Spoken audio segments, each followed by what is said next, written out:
Greetings and welcome to Luca Sprues. In this video I will build and review the Italeri A-4 Skyhawk from the Italeri Top Gun set, which also included the F-14, which I did in another video. This kit is very small and only has a few parts. The assembly of the cockpit was very easy and you used decals for the details. The seat was a little bit fiddly to assemble and was very sparse, and also looked a tiny bit small for 1/72nd scale. I cut out the fuselage halves and dry fitted them. Oddly, the fuselage halves had sunken details, while the wings, which I then put together, had raised details. Off camera, I assembled the landing gear and also added some details onto the cockpit sidewalls and painted them buff. I then painted the cockpit interior dark sea grey and black on some parts and put the decals on. To bring out my scratched details on the cockpit sidewalls, I added a pin wash of flat black before adding the fuselage halves together and attaching the wings to the lower section. The fit of the wings and the fuselage was very good. I then moved on to adding the extra parts. The air intakes came first, along with some fine details around the wing roots and the air exhausts, tailhook and horizontal stabilizers. The exhaust at the back of the aircraft was one of the fiddliest parts, and it was unclear in the instructions how they fitted. I'd eventually work it out, but it took some time, and I had to come back to it. I then assembled the front nose wheel and put the signature fuel probe on the nose of the A4 and put the back wheels on. It was at about that stage I noticed that I forgot to put in a counterweight, so I had to put a bit of blue tack in it somehow. I ended up taking the exhaust nozzle off the back of the plane and realised it was built incorrectly, so I reassembled it later. I used a cocktail stick to shove some blue tack into the front of the aircraft and then painted the cockpit glare shield flat black. I painted the landing gear and the wheel well doors flat white, and also a little bit of flat aluminium and black on various parts of the undercarriage. I then fixed the air exhaust and put it back onto the aircraft. After touching up the landing gear, I then glued the front section of the canopy, which I cut off the rear section so that I could have the canopy open and close, before painting the red trim on the undercarriage using a very fine brush. I then painted the first layer of camouflage, which was Tamiya buff.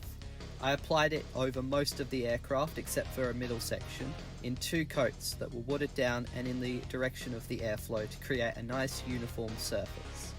I then moved on to the other colours in the tricolour camouflage. Flat earth, which was applied in the shape of the camouflage and then filled in. I try to apply it though in the same direction as the airflow, however in some areas I mainly followed the contours of the camouflage pattern. After the flat earth dried, I applied the final layer in the camo pattern, which was olive green.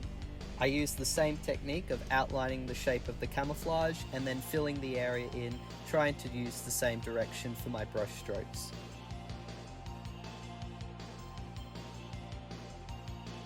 To paint the canopy frames, I used a very fine brush in olive green and carefully followed the raised details.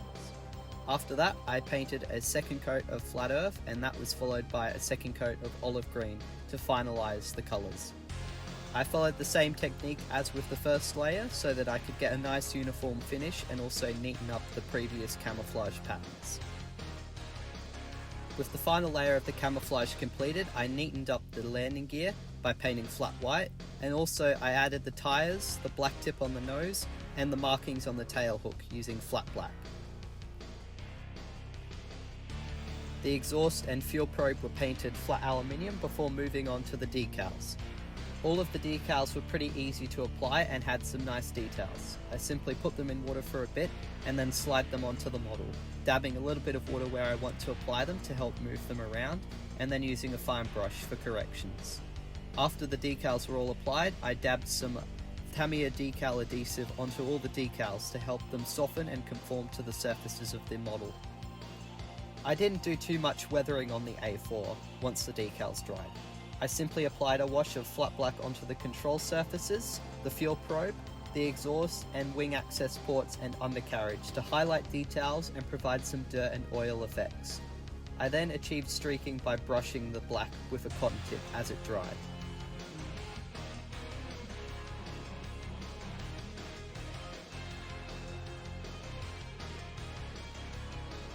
To add extra colour, I used a bit of a wash of red-brown before doing some chipping using a fine brush and flat aluminium, and with that, the A-4 Skyhawk flown by Viper from Top Gun was completed. Overall, this was a very nice and easy kit to build, with some decent details, but nothing particularly amazing. The longest part on building this kit was honestly doing the camouflage, since it was 3-tone and a little bit complex. Overall though, I enjoyed doing something easy, and the fit was actually quite good, which definitely surprised me for an Italeri kit, so I definitely recommend this one to beginners. It might be interesting to compare the recently released Airfix A-4 Skyhawk in another video.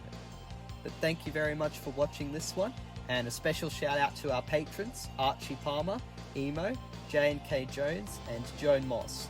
A very special thank you for making these videos possible and voting on doing this particular kit this last month. If you can, please head on over to my Patreon and support me to see some more videos, vote on my monthly build videos, and get access to some exclusive behind the scene videos.